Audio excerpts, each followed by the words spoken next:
Are the Huawei phones any good? Well, let's find out.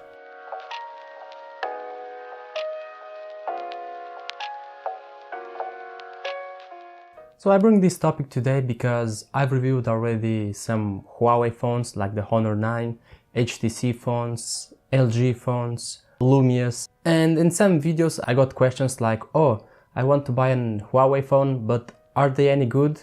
Or I want to buy a Huawei or an HTC, or like a Huawei or a Motorola. So people are like thinking to buy a device from Huawei or another brand, but are skeptical about the Huawei name because, well, Huawei is not really known like Samsung, HTC, LG and so on. And with new releases like the Mate 10 and 10 Pro, the Honor 9 itself, people are interested in those devices because, well, of their prices, cheaper than the competition, than Samsung, than LG, and deliver good hardware, but yet people are skeptical about, well, the name. So, well, today I'm gonna talk about my experience with Huawei. And not really experience, but overall, if it's good or if it's not. So first of all, the build quality. Well, this one, it's a Mate S. It was released almost at the end of 2015.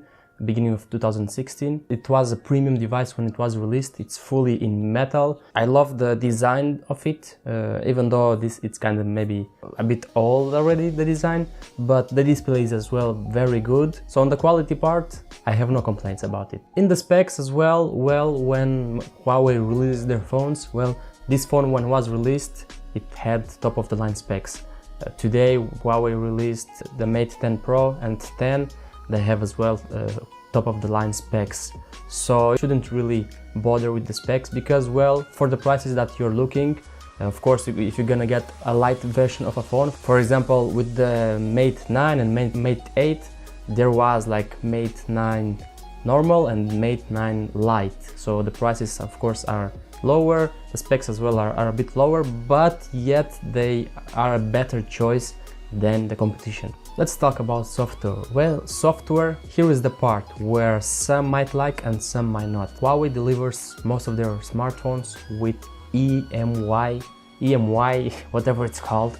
EMY, it's like kind of a launcher, so you don't get a clean Android. Of course, you can install a clean Android with launchers, but out of the box you're not gonna get a clean Android, and the skin or the launcher that it has, this EMY, it's a bit close to like iPhone design. So if you like that, then cool. If you don't like that, then you're gonna probably end up in using a launcher or a custom ROM. As part of the cameras, well, this one, it's an older device, but yet the camera is pretty good, takes sharp images, videos as well pretty good. I reviewed not long ago the Honor 9 and as well it was a pretty good device with dual camera. It was taking very good pictures, in fact. So in the camera part, it's as well pretty good. Now as for the performance and battery, well, here is not really that good. Performance is good, but battery is not really that good, because let's take, for example, this one is a bit old, so I'm not gonna make a comparison on this one, but let's take the newer one that got released, the Mate 10. It has a 4000 mAh battery, while Galaxy Note 8 has a 3500 mAh battery. And Galaxy Note 8 at the end of the day will have more battery than the Mate 10, so the software is not really optimized for battery saving, even though there are like battery saving options, performance and stuff like that, but it's not really perfect. So battery, expect to, like, at the end of the day, to run out of battery, and in some cases if you're gonna use it a bit too much, like watching videos or watching streams on Twitch, then you're gonna run out of battery pretty fast. I thought this was a problem, for example, with this device because it's older, so it's like older software as well, but, well, from what I see in the newer devices, the problem, it's kind of still there.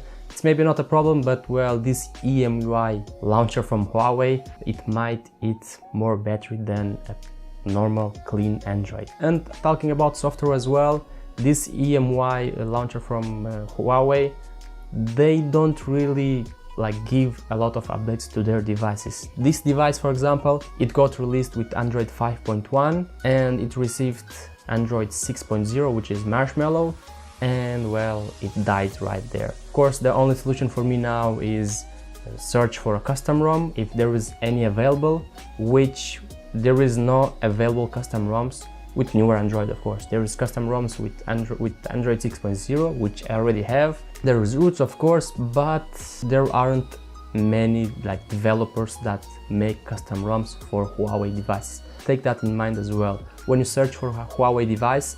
If you tend to use a custom ROM, then search on Google before to see if there are any custom ROMs available for your specific device, because this device right here, for example, it doesn't have a lot of custom ROMs, but well, other devices like the Honor 9, Honor 8, which are more popular than this one, well, they have actually a lot of custom ROMs. But like I said, search on internet for any available custom ROMs if you tend to install one, of course. If you want to stick with the official ROMs, then well, no problem there, but as well take in mind that you're gonna receive one update, maybe 2 updates, and that's gonna be it. So yeah, that's what I don't really like about Huawei. They don't give many updates, but yeah. So overall, I really like the design, I really like the quality. I don't have any problems with the device. In fact, it's pretty fast for an older device, but overall, the only negative part is the updates and the battery itself. But anyway, thank you guys for watching, and see you in the next one.